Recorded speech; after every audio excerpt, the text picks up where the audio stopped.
Oh, it has been an afternoon, a morning.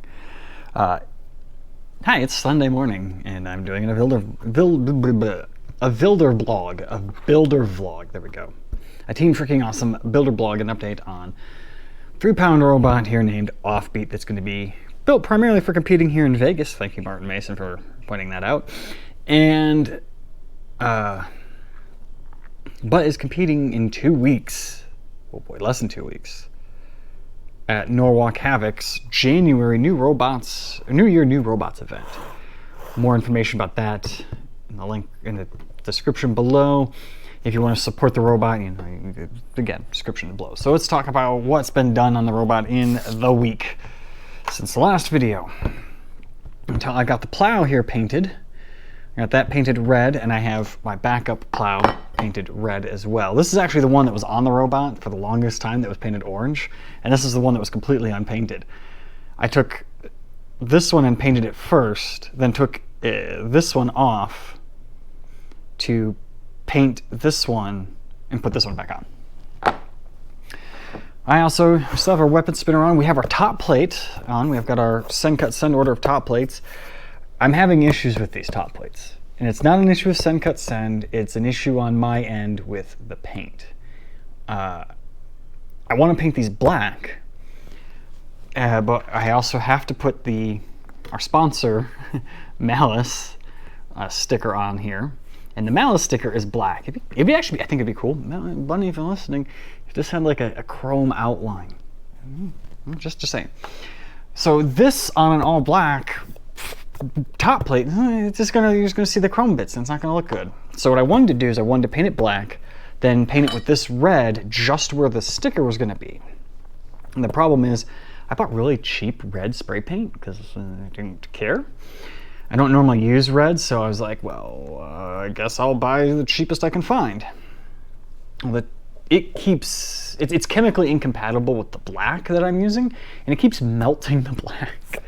So I have some white that I know will work. So I'm going to do like a white just stripe across the top of the robot where the mouse logo is going to look. And I'll make it look cool. Just enough to highlight the outline of the Malice sticker. But unfortunately, when I did that, I didn't realize that those paints were chemically incompatible until I painted everything. And now I've had to sand it all down. And I have 2 of these plates that I've painted like that, and I've had to sand them both down twice. I do have the bolts though cut, so we can now finally see that Offbeat does in fact sit upside down, and it rolls upside down. Well, mostly rolls upside down. I've got the titanium cleated wheels on there.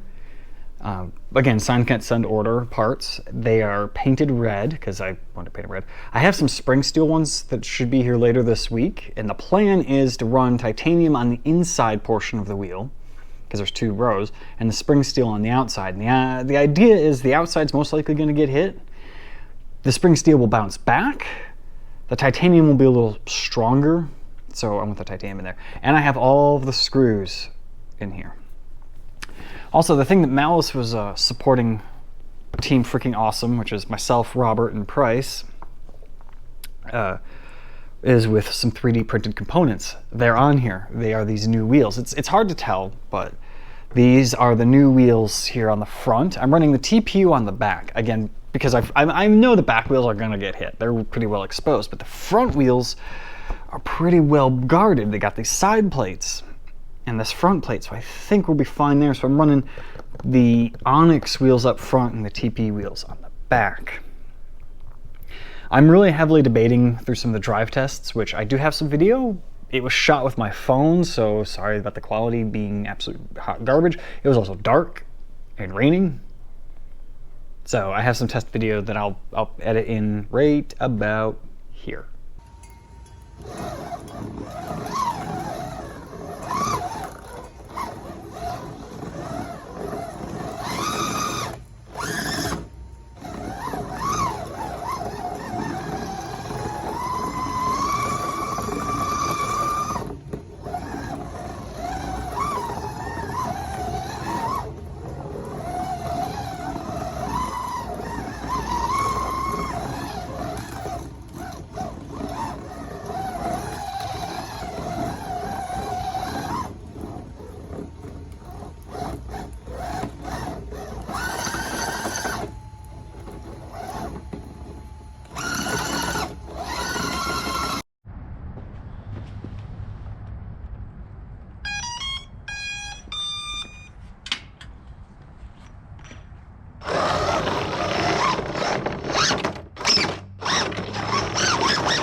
Pull titanium off that wheel.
So yeah, I had the drive working, and I think what I'm going to do is maybe not run, I'm debating running cleats on the back wheels. I think if I take the cleats off, it'll allow the back of the robot to pivot around the center of mass, which is more up here. The problem is, if the front wheels get lifted up, I now have no grip on the back, so I might just end up running cleats and just being like, well, it's going to drive wonky. It's definitely something I got to practice driving. I am having some electrical problems though. I got some new lipos. One of my lipos, the connector right here, is pretty bad. So I got to replace that connector. It's not this one. This one's fine. This is one of the brand new ones. It's the one that we've had for the longest time in this robot. That connector is getting worn out right here. Got to replace it, because what'll happen is I'll plug it in, it'll work, I'll tuck all the wires in, put everything together, turn it on, and it doesn't work because it's lost connection there because those contacts are a little corroded. So, and I might also replace the one in the robot itself. And I don't know if it's a motor issue or if it's an ESC issue. I still have to diagnose that, and I'm going to be, after this video, I'm going to be replacing one of the motors and seeing if that's the issue. But I keep losing my left side drive, and these are brand new motors, so I think it's the ESCs. But what's happening is it's basically acting as if these wheels are stuck, and it's just buzzing, which isn't good. Just tell me either ESC's bad or the motor's bad. I'm gonna replace the motor and see if that solves the drive issue.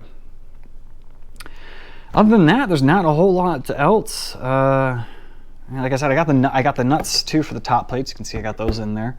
They hold that down really nice. Like, everything's looking pretty good. I have a couple different spinners for the robot. They're all the same spinner, but I'm going to paint them all differently. This is the gray and orange spinner. Got the black and orange spinner. And I have two more. Don't know what I'm going to paint these ones. I might paint these one of these gold, just because it'd be funny. But the whole idea is, if I do make a deep run in the tournament, as the spinner's turning like this, we'll wear out this end of the spinner, right? Well, we can always just flip it over and have a fresh side, but what happens when we wear out both ends? Well, now we're going to swap out to the next one. I have 4 of them. If we can get, let's say, 1 fight per side, that's 8 fights, because I can use each spinner twice. So I could, in theory, have a brand new spinner for 8 fights. But I think with how tough these are, I could probably get 2 fights out of each side of the spinner. We'll see how hard we're hitting.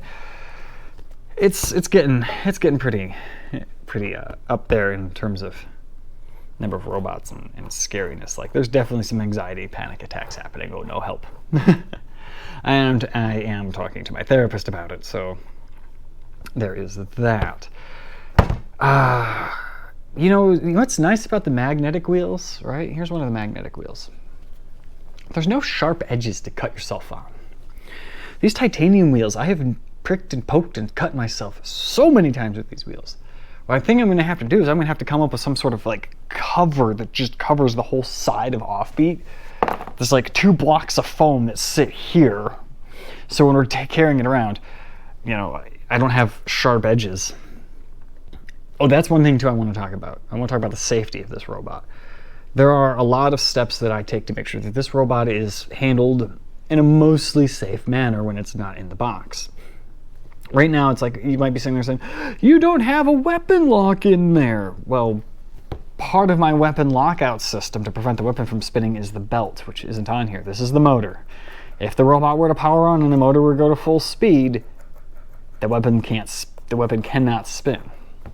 Second, when I'm transporting the robot around, you know, from pit area to the arena, I do have a big safety C-clamp that I normally put on here. And third, whenever I'm recording these videos, and I've said this in the past videos, there's no battery in this robot right now. So even if the robot were to somehow, this switch make contact, and this motor were to be in the on position, there's no battery to send power to it. So one thing I am thinking of doing is drilling a hole right here, straight through the entire robot, and then just taking a bolt like this and just dropping it through so it would hang down like this in the path of the weapon.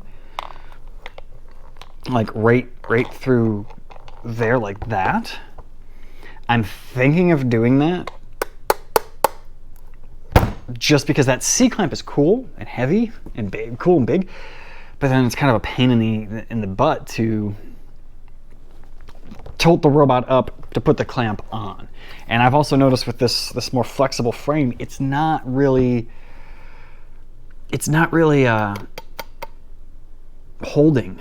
It keeps slipping and falling off. So now the procedure that I have been practicing and following whenever I do put this robot in the box, put the battery in, button everything up, C-clamp on, but don't have the weapon belt on.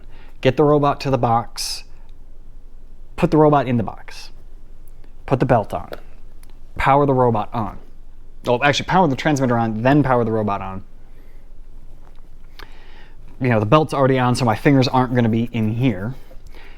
When ready, take the weapon, the C-clamp off, and the robot's ready to go. That's the procedure I've been following, and that's been pretty safe for me. And then, of course, the reverse of that is robot drives over to the box, turn off the robot, remove the pulley, or the belt, if it hasn't already broken and fallen off, and then attach a C-clamp. So there's definitely safety being considered at all times when working on this robot. And even like, I know these titanium cleats are sharp and I'm putting my hands all over them and I can feel them poking. When I hand the robot to somebody to look at, like I was over at Nick's house yesterday. He's a local builder. His son runs Double or Nothing there, team 333. And we're like all like part of the Vegas team that's invading Norwalk. I was over at his house and I went to go hand him off and I said, you know, careful, titanium cleated wheels, they're sharp. And he has titanium cleated wheels as well, so he knows that they're sharp. But yeah, that's where we're standing. Right now I have 2 of these top plates. One of them is currently, the paint is drying after I sanded it. I'm gonna take this one and sand it, or I've already sanded it, clean it up, it's a little dusty after being sanded, and paint it. Get that sticker on and then do some more drive tests. And then we'll have one more builder blog between now and Norwalk. And then what I'm going to do is I have a special video that I've made note of what I want to do with it. I need to actually edit it and put it together. And I hate video editing so much. But put that together and then that will be the blog that comes out the Monday after Norwalk, because I'm going to come back Sunday, and I normally record these on Sunday, so I really can't like record a blog unless I take my camera. Well, I will take my camera and record some stuff, but I'm going to try to, but I'm going to be very, very busy working on robot stuff. And then, yeah, I'll probably have like a video after, like a week, like the Monday, not the Monday right after Norwalk, but the Monday after that. That's what I was trying to think. Oh, and then I gotta paint these. I'm gonna wait to paint these. Oh, they're magnetic. That's weird. These are magnetized. That's weird. Anyways, here's what I'm gonna do. I'm going to not, I'm gonna prime these. I will at least prime them. I always hit everything with primer. But let me know in the comments section what color you think I should paint these. I have a limited number of colors. I've got black, I've got gray, I've got red, I've got orange, I've got gold, bronze, and white. I'm trying to think what else I have. Yeah, that's all I have. So any of those colors, let me know what you think I should paint these. Thanks for watching, and if you want to support the build of Offbeat, and everything's taken care of at this point, but you know, it never hurts to have a little couple bucks for lunch. I do have my link to my PayPal down there in the description below. If you throw in, what did I say last time? If you throw in at least 10 bucks, I'll write your name somewhere on the robot. Thanks for watching. I'll catch you guys in the next one.